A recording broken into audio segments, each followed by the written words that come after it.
Just turn it upside down on your tongue. There you go. Now rub it off. Yeah, rub it off.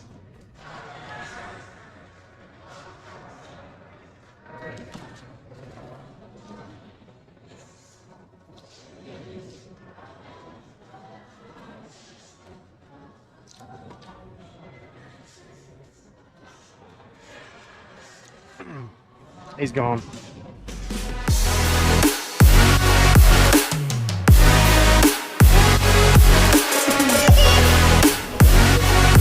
Awesome!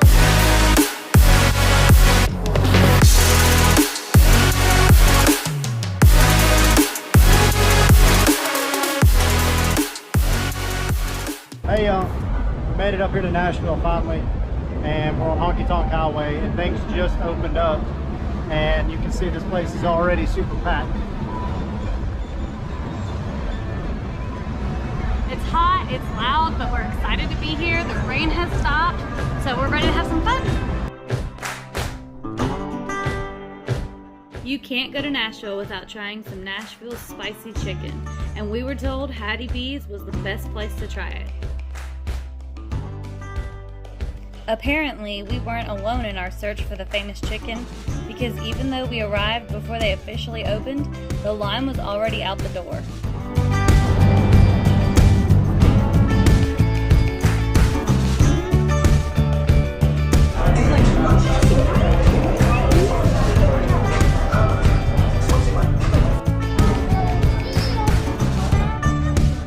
So these are the Dirty Bird fries. Obviously your chicken and waffles, and then our actual spicy fried chicken. We're steak there.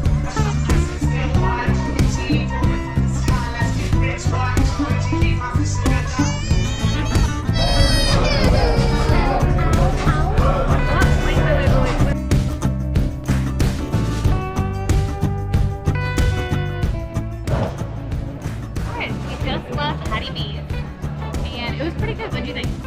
It was really good. Everything was super spicy.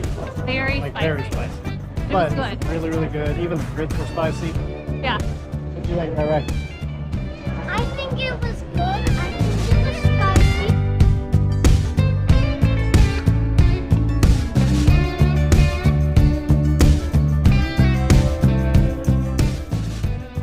There is so much to see in Honky Tonk Highway, we can definitely see why they call it the ultimate party city.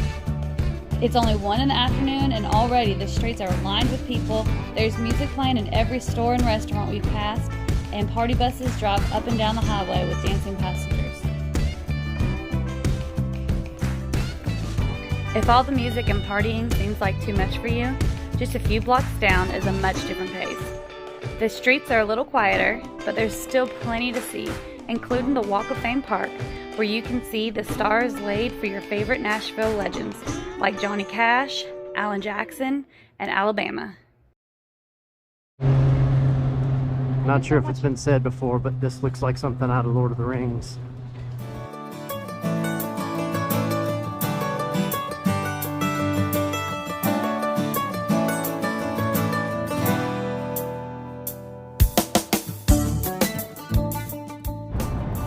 So I figured out the secret to finding your way around Nashville. If you can just find this Lord of the Rings Two Towers AT&T building, that's the city center. You just find your way back there and you're good to go. For any music fan, a trip to Nashville wouldn't be complete without at least checking out the Grand Ole Opry. But first, the kids couldn't wait to check out the mall and shops that sit just outside of it. So we headed over to Opry Mills for some shopping and some of the coolest restaurants we've ever seen.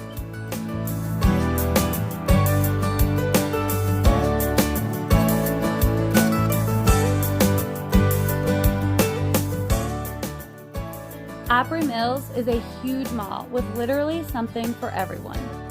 You'll find your traditional clothing stores, a Bass Pro Shop, and some unique shops like the Nashville store.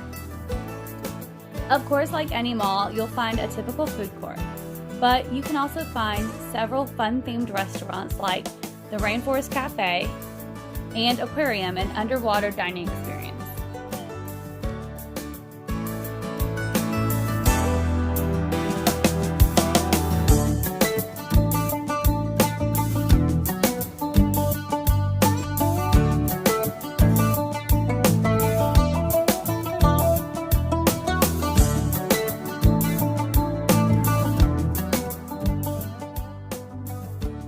boys' favorite stop was the Dave & Buster's, a huge arcade located right inside the mall.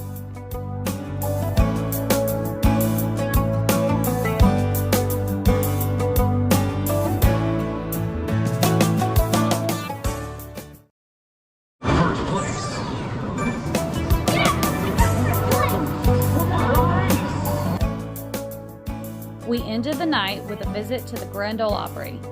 Although we just visited the outside to take pictures, they do offer backstage tours and, of course, some of the most legendary shows in the world of music.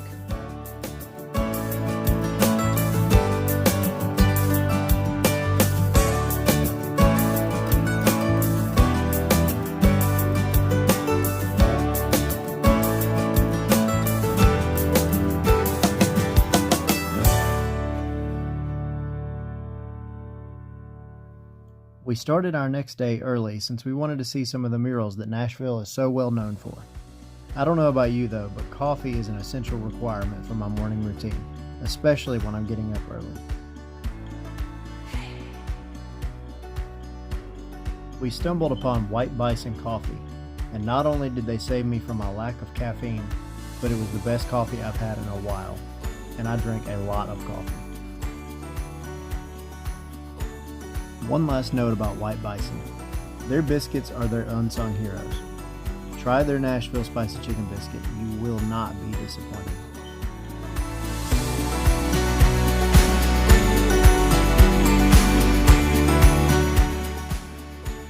After being properly caffeinated, we ventured out to check out some of the nearby famous murals.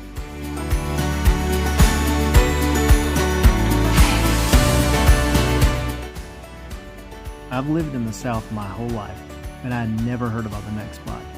After hearing about it, we had to venture to what is probably the Music City's most distinct and breathtaking destination, the Nashville Parthenon.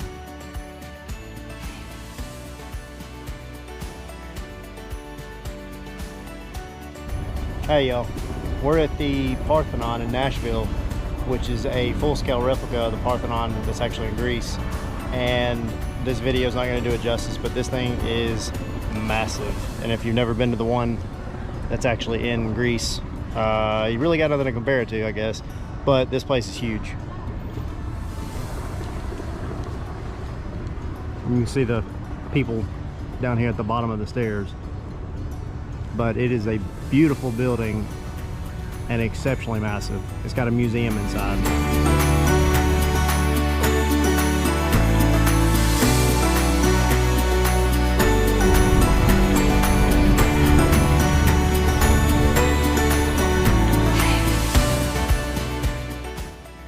Quick history lesson about this fascinating place. This one is already over 100 years old, and the real Parthenon in Greece is almost 2,500 years old. It was built to the most exact specifications that could be found in relation to the real Parthenon, and it is the centerpiece of Centennial Park, which also houses beautiful sculptures, a scenic lake, and a sunken garden.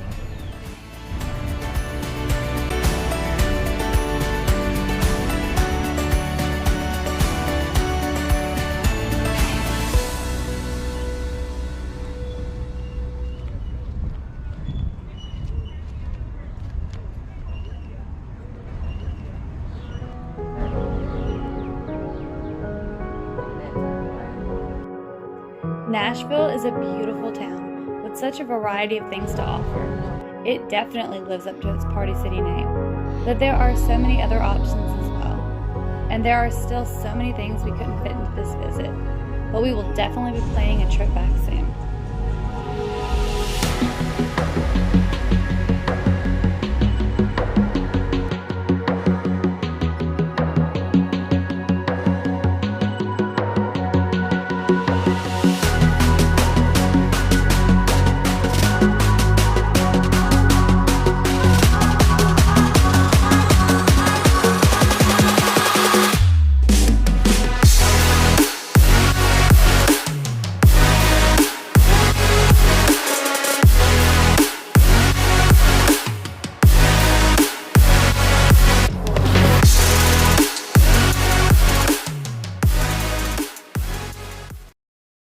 We are at the Parthenon.